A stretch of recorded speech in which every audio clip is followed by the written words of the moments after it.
name is Matthew and I'm with the Tampa-Hillsborough County Public Library. Welcome to the annual Tampa-Hillsborough County Storytelling Festival. We are so excited. It is beginning, officially begins today. Tonight, this is our opening session. I'm going to tell you a little bit about the festival, and we're going to do some actual storytelling activities. It's going to be a blast. And so, put your seatbelts on and strap in for a great ride.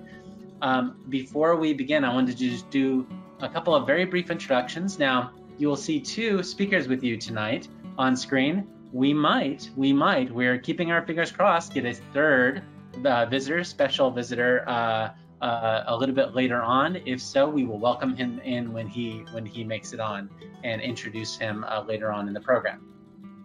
So first, I'd like to introduce Katie Adams. She can wave to you right there. There's Katie. Hi. She is a professional storyteller and puppeteer who brings shows to schools and libraries throughout the state of Florida. Hi, Katie. Hi there. Hey, everybody. And while we're doing our introductions here, I forgot to mention that the festival dates you'll see a little bit later on run through May 13th, and you'll find out about what those dates and deadlines mean for you. And now I'd like to introduce our other presenter, Lorian. Lorian Mediaci has been a storyteller with the annual Storytelling Festival since she was 9 years old. So if you're a 9-year-old out there, you have got your perfect age to join up with this great annual event. And she's also been on the festival board since she was 18 and uses these skills today as an educator and communications professional. Hi, Lorian. Hello. All right, so now I believe it is time for me to turn off my camera and these fine presenters are going to take us into the session officially. I'm Lorian, like Matthew said, and I'm here tonight to tell you a little about the Storytelling Festival, which, as Matthew also said, is near and dear to me because I have been involved with this festival in one way or another since I was in the 3rd grade. So, what is the festival? It is for everyone from 6 to 18 years old. You can participate as student storytellers. If you're older than 18, you can be a volunteer, or there's other ways where we can find ways for you to be involved. But the participants, the students, are 6 to 18 years old, from having been in kindergarten all the way through still in high school. We're doing an online festival this year, which means that we'll be using videos of our student storytellers. And we've got a really, really fun event planned on May 13th, where we will be, some of us will be live and we'll be doing live professional performances, and we'll have all sorts of fun stuff there. And then there will also be recordings of student storytellers who are at that very high festival quality level. And I will let Kay tell you more about that. I did just want to mention that that if you are here because you're interested in becoming a storyteller, which we really hope that you are, then you have a lot of resources available to you. We created an entire online story school where you can go, and there are videos for every part of the storytelling process, from learning your story, from picking your story, all the way through to, how to record it to be able to participate in the festival. And Katie, if you don't think there's anything else that I missed, then I'm ready for you to join me again. Well, hello. And I'm so glad that we are here to kick off storytelling. And a great way to do that is to tell a story. So I brought with me tonight an Aesop's fable. Aesop's was a man who didn't read and write, but he was a storyteller. He lived over 3,000 years ago in the country of Greece. He was such a great storyteller that people, wanted to hear his stories, and then they remembered his stories and they told them to other people. They got passed along for hundreds of years, and finally people started writing them down. So we still have Aesop's fables today. You can always tell an Aesop's fable because at the end of it, they always have the moral of the story, which is like the message or the idea behind the story. So I have an Aesop's fable for you today called The Fox and the Stork. A long time ago, in the middle of a great big forest, there was a beautiful, sparkling lake. On one side, the forest had great big old trees. And at the bottom of the oldest, craggiest tree, in a hollow of the bottom of the tree, lived Fox. That was his home. And on the other side of the lake were the tall grasses where the birds like to live. Now, Fox was happy in his house. Fox liked to play tricks on his friends. Sometimes they would laugh along with him, but sometimes they didn't like that. One day, Fox went down to the lake and he jumped into his little rowboat and he started rowing across the lake. If you're out there, you can help me row along. Have you got your oars? Here, you can row along with me. He was out rowing on that sparkling water. The sun was up in the sky. Oh, it was a great day. He looked across the lake, and there in the tall grasses was Stork with her beautiful white feathers and her long, long neck. She was looking out over the water, looking at a fish. The fish swam closer and closer. Stork was getting ready to catch that fish when all of a sudden a shadow from Fox's boat scared away the fish. Stork looked really sad. Fox said, "Oh, I'm so sorry, Stork. I didn't mean to scare away the fish." He said, "I know. I can make this up to you. Why don't you come to my house for supper tomorrow? I'll make you some soup. I make a really good soup. Come to my house tomorrow for supper." So Stork said, "Oh, thank you, Fox." And it was a plan that Stork would come and have supper with Fox. Fox started rowing back across the lake, and he got to the middle of the lake and he stopped and he just started laughing. He thought of a trick he wanted to play on Stork. Early the next day, when the sun was coming up, Fox started making his soup. He got all sorts of vegetables and chopped them up. He made a great broth for his soup. He simmered that soup all day long. It started to smell really good. About 4 o'clock in the afternoon, Stork raised her beautiful white wings and she flew across the lake. Here, you can make a stork with me. She flew across the lake until she got to Fox's house in the old hollow tree. And then she knocked on his door with her beak. Fox opened up his door and he welcomed Stork in, and then he served his delicious soup on a flat plate. That was his trick that he was playing on Stork. Well, Stork took the plate of soup. There was just a tiny bit of soup right there on the bottom. She took her beak and she tried to get the soup, but all she could do was dip her beak in the tip of her beak in that soup. She couldn't get a bite at all. Fox watched her for a while, and then he took his long tongue and he just lapped up the soup on his plate.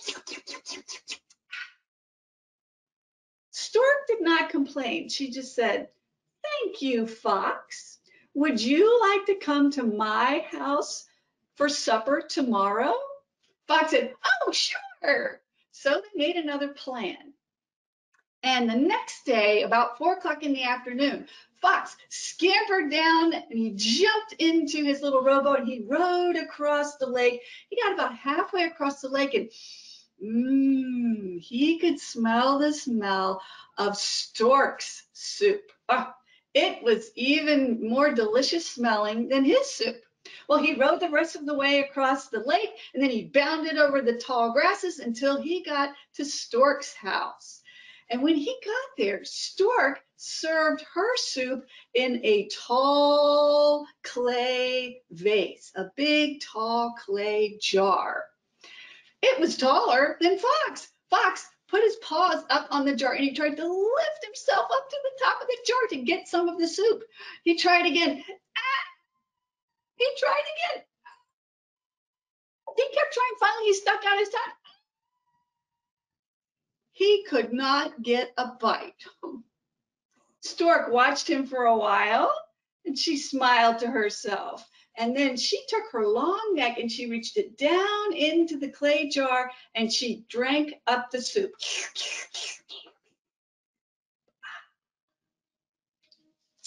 Fox did not get any food that evening, and as he rode home, he said, I shouldn't have played that trick on my friend. The moral of the story is being kind to others is the right thing to do. And that's the end of that story, that Aesop's fable. Hello, that was so wonderful, Katie. Thank you so much for sharing that with us. There were just a multitude of fantastic things in that made it such a good storytelling experience and such a good story for storytelling. Would you please talk with us some about that? Sure, thank you. Thanks, Lori. And I did want to point out that along with this story and our whole program tonight, we do have a book shout out. There it is, The Fox and the Stork. Yes, and some other Aesop's fable, several versions of the Aesop's fables and the fable of the Fox and the Stork, or Stork and Fox. So this is a great story that if you want to be a storyteller, you could get a version like this to tell, or you could just share it with your family. It could be, you know, your evening reading, family reading time. So we highly recommend these books. You can find them in your library, and you can also look them up online. So thank you, Matthew, for that quick change over there. Thank you. That was nice. So there were a lot of elements in my story this evening that you could think about, do you want to be a storyteller? Storytelling is actually telling the story. It's not reading live from the book. So we start with a book and a book source, but then we memorize the story and we tell it from memory. So you didn't see me holding a book. So good storytelling, you know, comes from a book, but it's done through memory. And it has some other features as well. You want to be loud enough to like really project the sound. So that's something that we look for and you'll be working on with your storytelling. We want to have clear diction so that you can hear each word clearly and all the words are pronounced correctly. And we use some theatrical features with the storytelling. We use some action. You saw me, like for instance, the rowing in the story. That's a good action that, you know, you want to have some action in your storytelling. We use some characters, and we can show characters a lot of different ways. You can have a change in voice, a change in your physical shape. So for instance, when I do Stork, I gave her a long head and neck like this, and I had her talk like this. And she has a nice, sweet voice. Thank you, Fox. Would you like to come to my house tomorrow? Like that. And Fox, I see him, he's being kind of energetic, and he's like, sure, that sounds good. So he has a little bit different voice. So we play with character like that. Also, in your story, you can have some sound effects.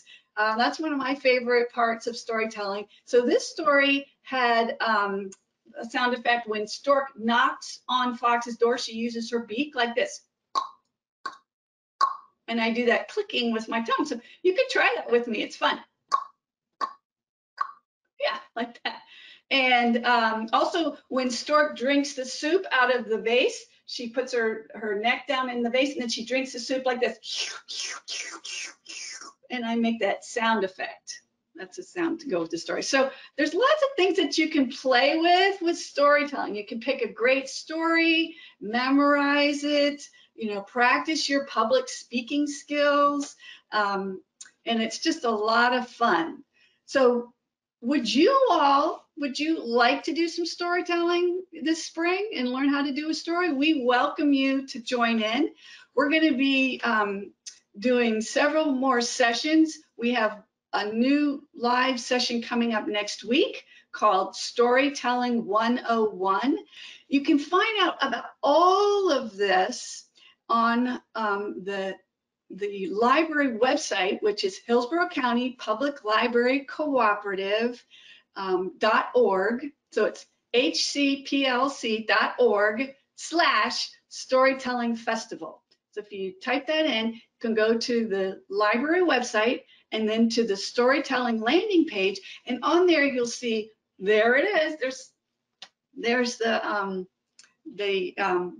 how to get to the landing page. You'll see all the information about the Storytelling Festival. There's some resources for you, like the criteria and some other, this coaching manual, a storytelling coaching manual.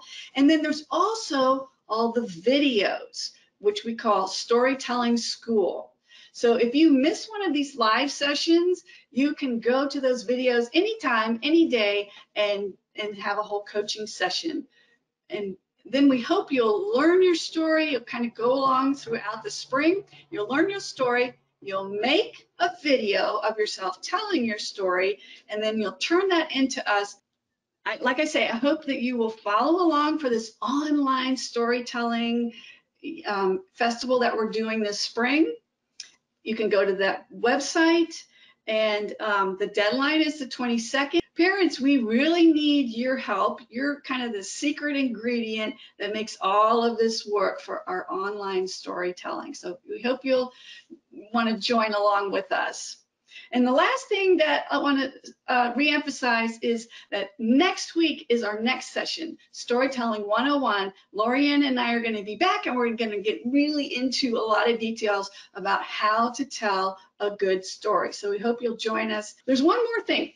When you're on that landing page, you can also find a great resource of lots of books that are already picked out. We have picked out some of the best books that you can use for storytelling, and you can look at those titles and see which one interests you, and you can go to your library and get it, or you can reserve it online. You could get help from your neighborhood friendly librarian too if you have any questions.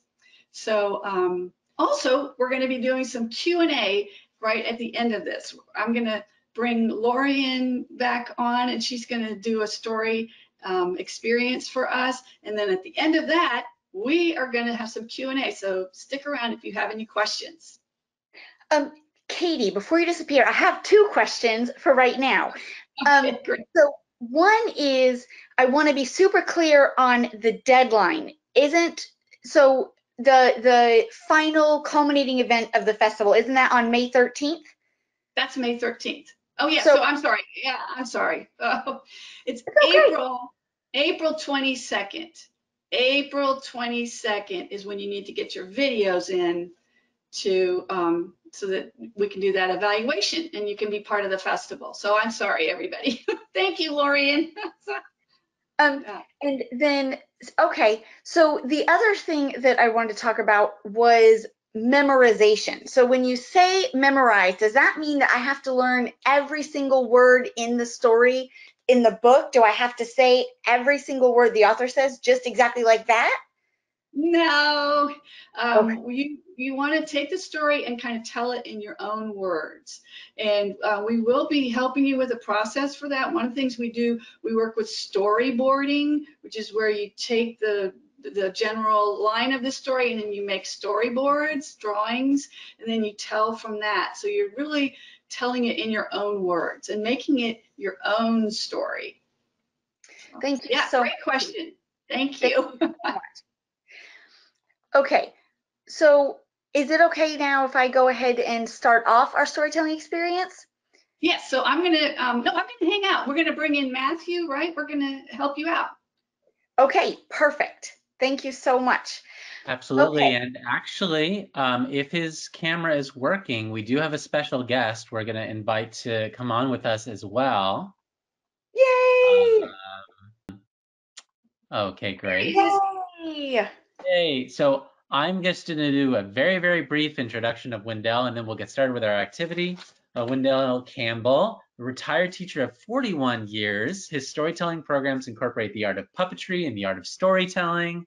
When merged, these two art forms become more than the sum of their parts.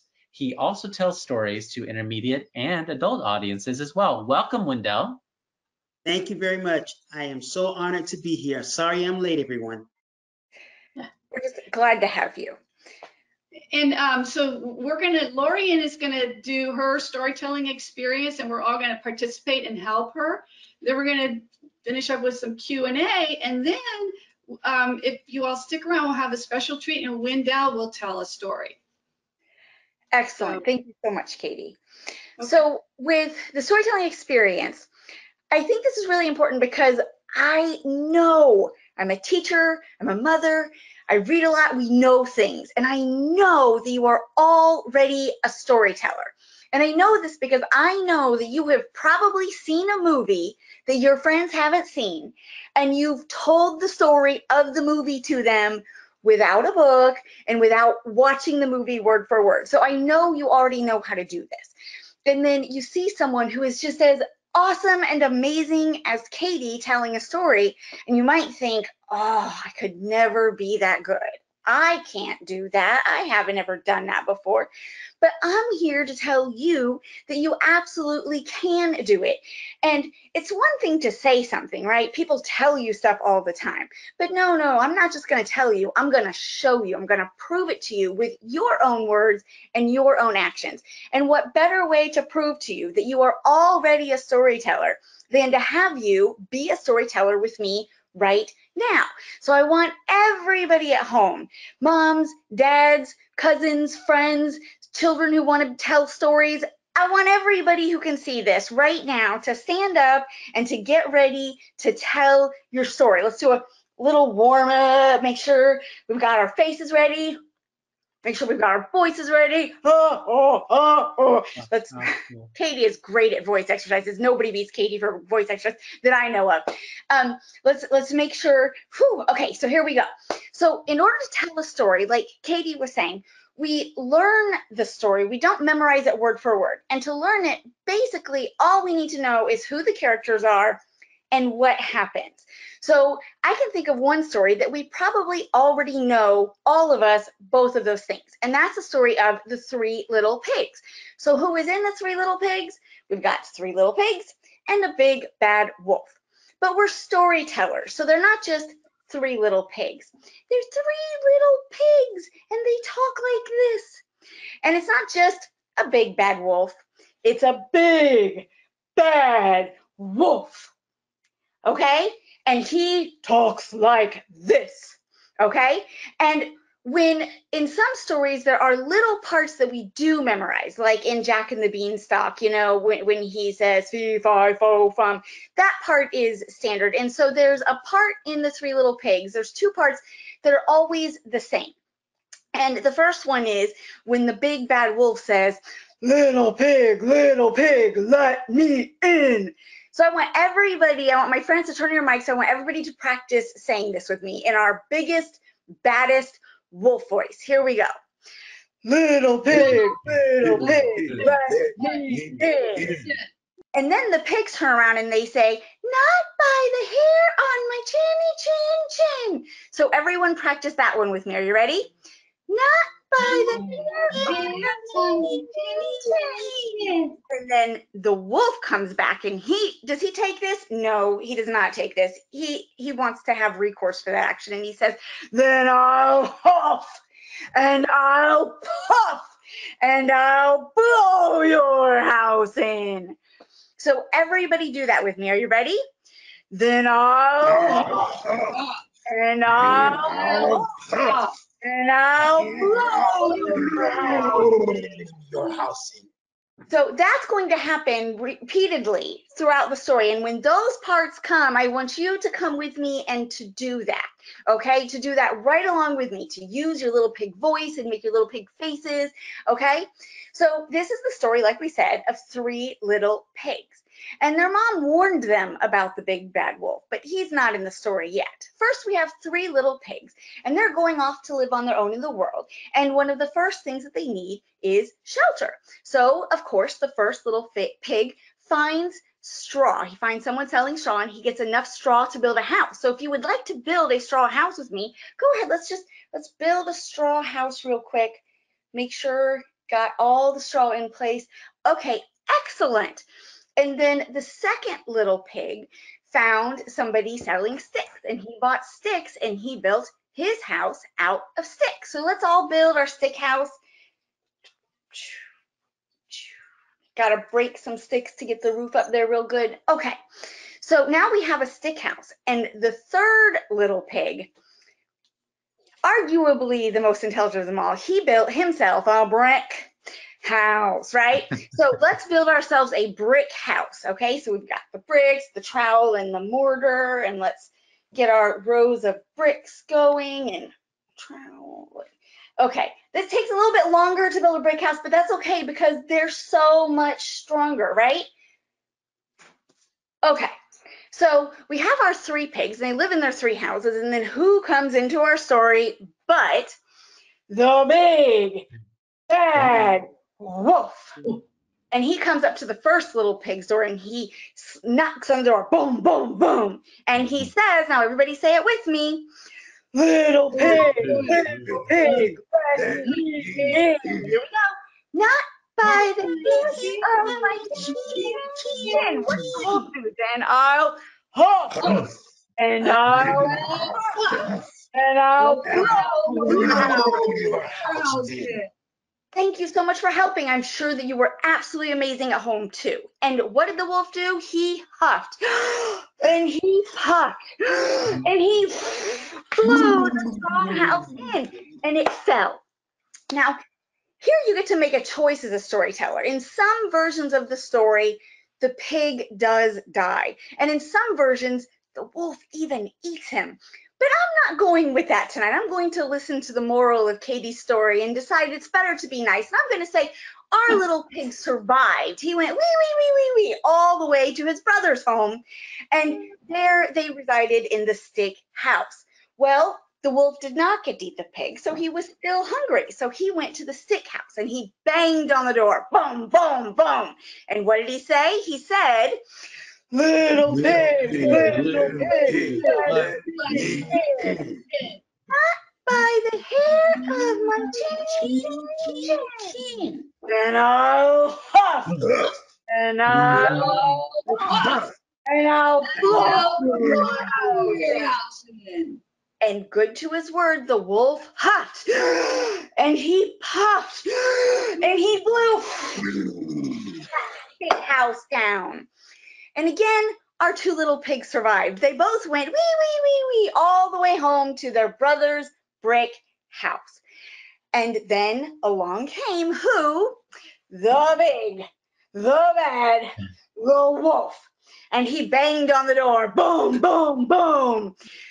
Little pig, little pig, let me in.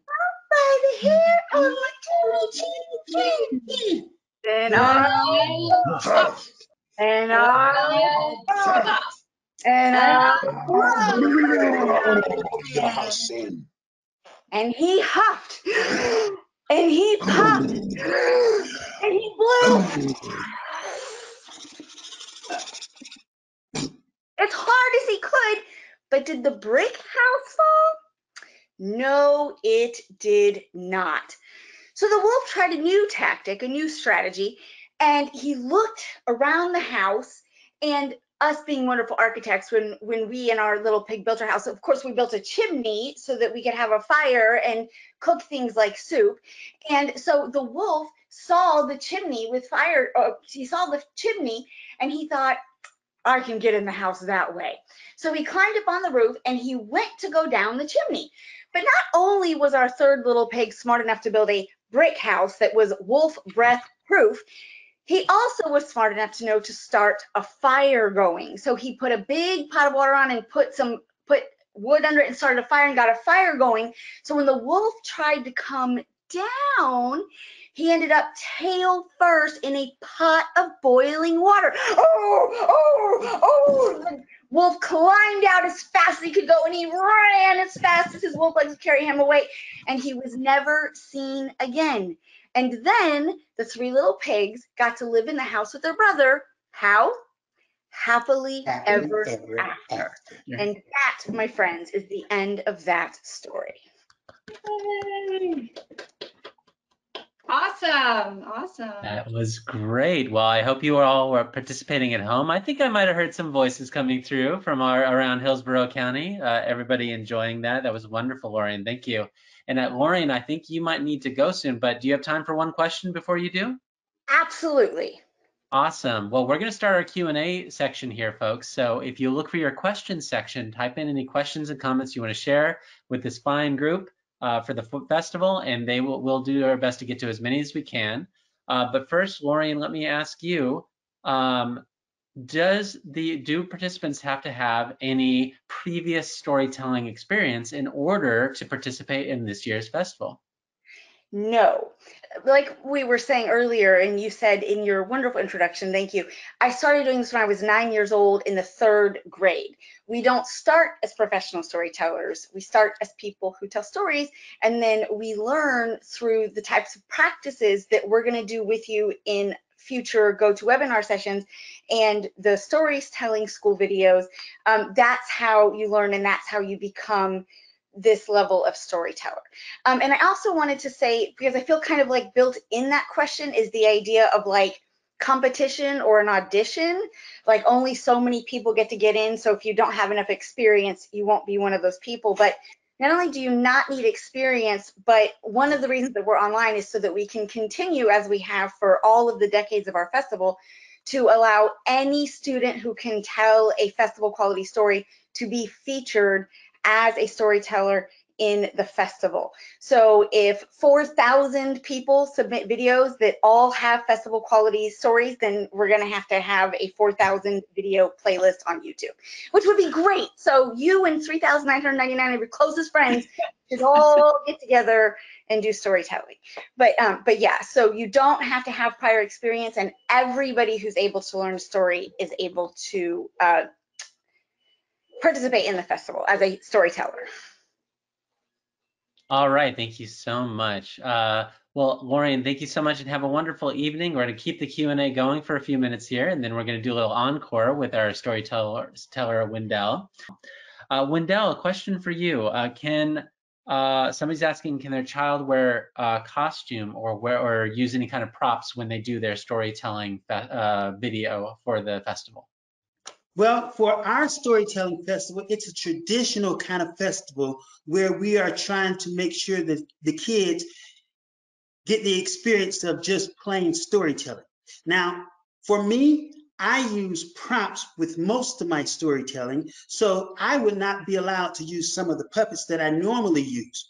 And they cannot use any props because it's just traditional. It's the children coming up in front of the audience, telling a pure story, using facial gestures and using all kinds of things to enhance their stories. All right, wonderful, thank you. Katie, we have a question that came in here. Somebody is asking, they have a 9-year-old who's may or may not feel comfortable doing a storytelling video on their own. They're wondering, are they permitted to submit a video where they tell the story with their parent, their father or their mother? And are they able to submit it that way? Would that then be considered for the festival, or would it just be accepted as a submission, not necessarily festival ready? So yeah. That's the question. Well, I think that you're right. You could definitely submit it, but what we're going to do is the ones that are festival quality, then we put those up on the YouTube, the library YouTube channel, so that they can be featured there. So you do want to try to tell a story without your parent there, but if you want to do it that way, you can. And it would be a submission, and we would love to see that. You know, we do have a few weeks right now, so you might, you know, keep practicing, and you might get to where you feel like, oh, I can tell the story, you know, without my parent being in the video with me. And the thing is, when you're making the video, your parent could be right off screen. I mean, or your parent might be holding the camera. So they would actually maybe be right there with you, but just not in the picture of the video. You know, they could be in the room with you, but just real quiet. And we do have, you know, a lot of times when we're telling for our families, and they're there. So I would encourage you to, yes, definitely tell a story and see if you can get to where you can tell it all by yourself for the video, where all we see is just you. All right, thank you, Katie. And I think we have time for one last question. It's sort of a follow-up to what you were just talking about, festival quality. What is a festival quality submission? That is a good question. Festival quality is kind of like the level that we're trying to get up to, where we, you know, we hone our skills and we get to where the story is good enough to tell at the festival. So the way we're doing it online is the story is good enough to be shown on the library YouTube channel this year. So there, and like Lorian said, there's not a limit. We're not in competition with each other. Everybody who comes up to that level can be on the video, on the YouTube channel, and have their story shown. So here's some things that make a good festival quality story.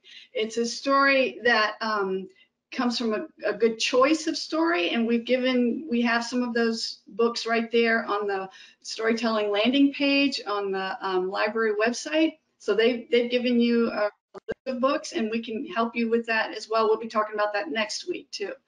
The second thing is that the story has good memory. You've memorized it, and it flows smoothly from beginning to end. There's not a part where you stop and think, what comes next? You want it to just flow smoothly. You want to be able to be heard, so you want good projection, which means nice and loud. You want to have good diction, which means that each word is clearly spoken and pronounced correctly. You want to have some personality, and some of the personality comes through with characters, which we've talked about a little bit, the different characters in the story, through actions, through sound effects. And you want to have good poise, which means that you're calm and you seem to be enjoying the story instead of like really nervous and maybe fidgeting with your clothes or your hair. You know, you just want to have good poise and feel like you're enjoying the story. So those are some of the things that we look for in a festival quality story. And you can find these criteria again on the Hillsborough County Public Library Storytelling Festival landing page. It's right there. And the last thing is you want to make sure your story is not longer than 10 minutes. You want it to only be 10 minutes or less. So those are some things. Thank you very much, Katie. Well, we're almost out of time, but we want to kind of ramp up here and do our last bonus story. What would a storytelling festival session be without one extra story at the end? But first, as Katie mentioned, there's some contact information for the library there, and the landing page that she mentioned, hcplc.org/storytellingfestival, has all the information we've been talking about, plus links to that story school we mentioned, and registration information for the upcoming sessions. And of course, if you have additional questions, you can also reach out directly to the committee, tampastoryfest@gmail.com. Now, what we have in store for you here, we're actually going to do another little book shout out. As Katie mentioned before, we have a book series. Is it pronounced Epossumondas? Yeah, Epossumondas. Epossumondas. And that's available both in print and online through Access 360 and our Hoopla apps through mobile technology. And so you can check all those books out. And we mention that because it's very much related to a book and a story that Wendell is about to grace us with from this book here. And so, Wendell, I'm going to have you introduce this book and this story. Katie and I are going to turn off our cameras, and then at the very end, you'll know the session is over because Wendell will say the end. and then the session will be over. So thank you very much, everybody, for joining us, and take it away, Wendell. Thank you, Matthew. This story happens to be my favorite story to tell to children. I actually learned this story from the Hillsborough County Storytelling Festival. Many, many years ago, there was a storyteller by the name of Jackie Torrance who told this story, and I picked it up from her, and I've been telling it ever since. This story is about this animal right here. You guys know what kind of animal this is?